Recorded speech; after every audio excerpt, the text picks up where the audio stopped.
Bloque de entrevistas aquí en Forum y ya estamos con Facundo Cortés Olmedo, como lo habíamos anunciado. Facundo, ¿qué tal? Gracias por venir. ¿Qué tal? ¿Cómo le va? Gracias a ustedes Bien. por la invitación. Bueno, la pregunta quedó planteada es ¿de quién o de quién es la responsabilidad de la tarifa final que pagamos los cordobeses por los servicios y si es que la responsabilidad es unidireccional, ¿no? No, miren, la responsabilidad básicamente en materia de energía es compartida entre el gobierno nacional, que subsidia de manera discriminatoria y asimétrica a determinadas jurisdicciones, concretamente Ciudad y Provincia de Buenos Aires. Ahí tiene razón Schiaretti cuando dice en eso. ese aspecto efectivamente hay un subsidio distorsivo que va en beneficio de algunas jurisdicciones y en perjuicio de otras. Pero además, cada distribuidora de energía en cada provincia de nuestro país tiene sus propios costos. Bueno, el costo de nuestra distribuidora de energía es altísimo comparativamente con otros. Y la incidencia que tiene un concepto y el otro es casi aproximadamente el 50%. Entonces, tanto el subsidio en beneficio de una jurisdicción como el alto costo que tiene la energía en Córdoba en su distribución son los responsables de que nosotros tengamos la tarifa más cara del país. O sea, no es que sea más cara que Provincia de Buenos Aires, donde hay una diferencia abismal. Es más cara que Corrientes, es más cara que San Juan, es más cara que Mendoza, es más cara que en Santa Fe, que son de alguna manera, estas últimas dos, Mendoza y Santa Fe, provincias que podríamos decir similares en algún aspecto a la provincia de Córdoba. Entonces, las culpas son compartidas. Lo que a mí realmente por ahí me indigna como cordobés, no como funcionario del ERCEP y como dirigente de mi partido, es que de alguna manera se endilgan la responsabilidad. Por un lado, dicen desde el gobierno nacional o los cordobeses que integran el gobierno nacional que es culpa del gobierno provincial, y desde el gobierno provincial dicen que es culpa del gobierno nacional. En rigor de verdad son todo lo mismo, porque quienes hoy le echan la culpa al gobierno provincial formaron parte de este gobierno durante los 23 años que han gestionado Unión por Córdoba, porque el senador Caserio ha sido parte de este gobierno provincial, fue ministro, fue legislador, fue diputado nacional, fue senador nacional de este gobierno. Entonces, y que el gobierno provincial diga que esto es responsabilidad del kirchnerismo, Alberto Fernández fue el candidato de ellos, no fue el candidato nuestro. Entonces, ellos echan la culpa, y la culpa del gobierno nacional es la culpa del gobierno provincial. Señores, son lo mismo ustedes.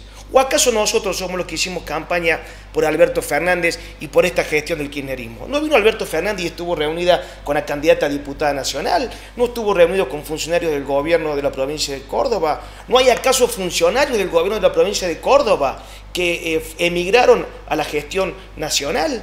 Entonces, digo, hágase cargo de lo bueno y hágase cargo también de lo malo. Hay sobreactuaciones. Pero por supuesto que hay sobreactuaciones, porque a algunos hoy les rinde políticamente oponerse a un gobierno nacional, porque Córdoba efectivamente está siendo sometida de manera recurrente y sistemática por parte del kirchnerismo.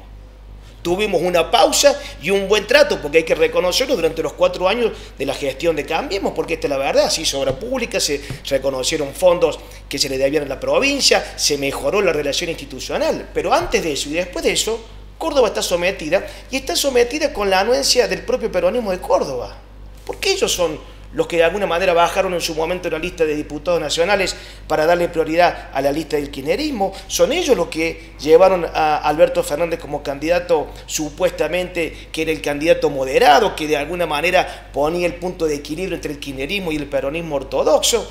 Y bueno, y acá estamos. Entonces, digo, las tarifas es culpa compartida. ¿De quién? Del gobierno nacional y del gobierno provincial. ¿Quién gobierna la nación? El kirchnerismo. ¿Quién gobierna la provincia? El peronismo. Punto. En este sentido hay una cuestión técnica que escuché que lo decías recién, digamos, los subsidios por un lado, pero por otro lado el costo que se paga hoy por la luz en Córdoba. A ver, ¿qué diferencia tenemos? ¿Por qué ese costo en Córdoba es más alto que en otras provincias? Es muy simple. Acá lo que hay que hacer es abrir la carpeta de costos de nuestra distribuidora. O sea, ¿dónde está el costo de la distribución? En nuestra empresa, que hay que cuidarla, que hay que mantenerla, que de los trabajadores, pero tiene que ser eficiente. ¿Estamos de acuerdo? El costo de la distribución está en EPEC. Entonces lo que hay que hacer es revisar el correcto funcionamiento de EPEC, el correcto funcionamiento de las contrataciones, el correcto funcionamiento de la administración de los recursos, la correcta afectación de lo que se recauda por tarifa. Digo, entonces nosotros tenemos dos grandes conceptos: lo que sale comprar la energía y lo que sale distribuir la energía. En esos dos grandes conceptos de alguna manera se acumula el 99% o el 95% del precio de la tarifa. Lo demás son impuestos y son tasas que van integradas incluso en la liquidación del servicio de energía. Entonces lo que hay que hacer es hacer lo más eficiente posible nuestra empresa provincial de energía, que es una gran empresa, que es una empresa de los cordobeses, pero que hay que hacerlo lo más eficiente posible para que sea competitiva en términos de tarifa. Miren, nosotros cada vez que tenemos que tratar una tarifa, una aprobación de la tarifa, una autorización de la tarifa, desde el ERCEP, donde yo soy minoría y me he opuesto sistemáticamente a algunos de los aumentos y en otros casos cuando lo he considerado absolutamente indispensable he acompañado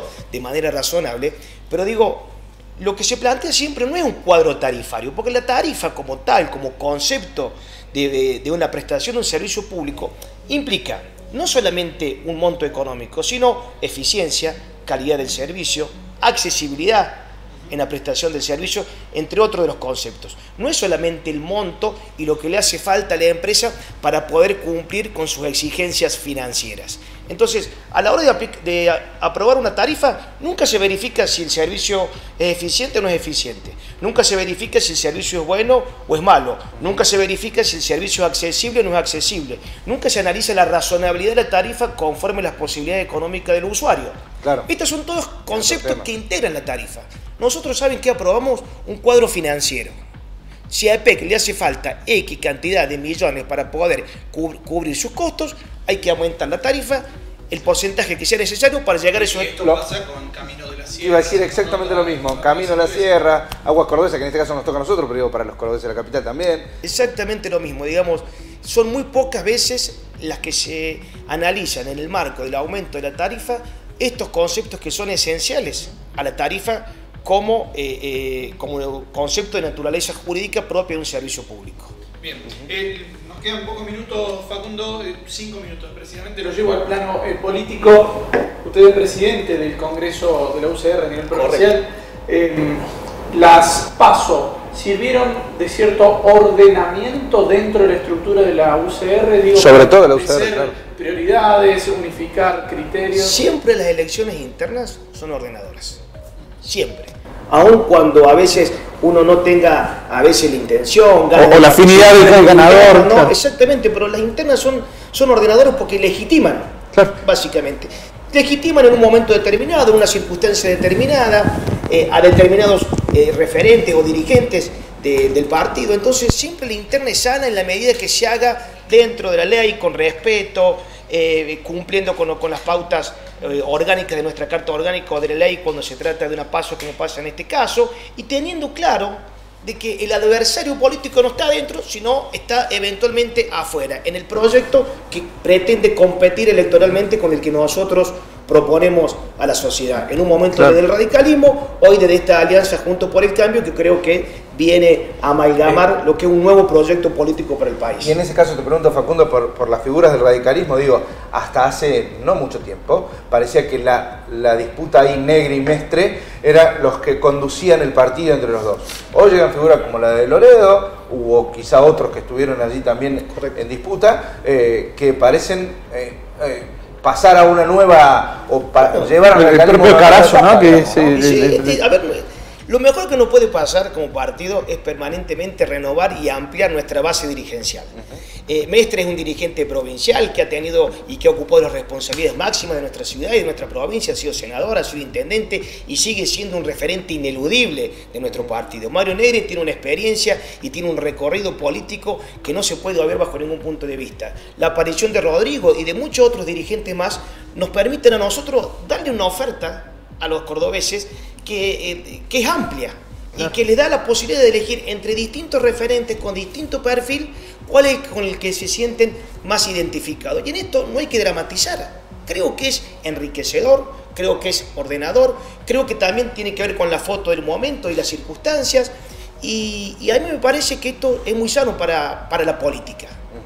Que haya nuevas referencias políticas que le den a los ciudadanos la posibilidad de elegir.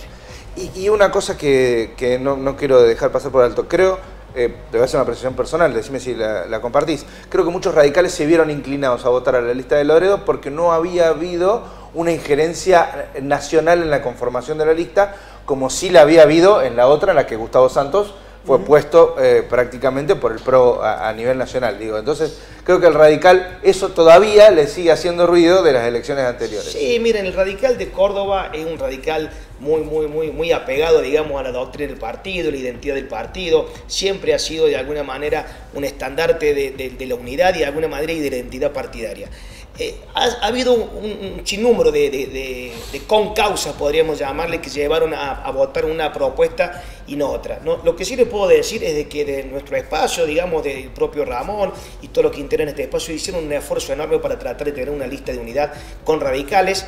Bueno, eso no se dio. Se buscaron todas las posibilidades, todas las alternativas, y se abrió el abanico en estas 4 posibilidades. Bienvenido sea, ahí están las 4, eligieron los cordobeses, eligieron los radicales, y ahora hay que trabajar para adelante. El candidato a gobernador del 2023 tiene que ser un radical de una vez por todas, digo. Y mire, yo como radical siempre voy a querer que el candidato sea radical, de todas maneras. No, hubo radicales que acá vinieron y dijeron, ya lo vamos a analizar, vamos a ver. No, yo como radical siempre voy a querer que el candidato sea radical.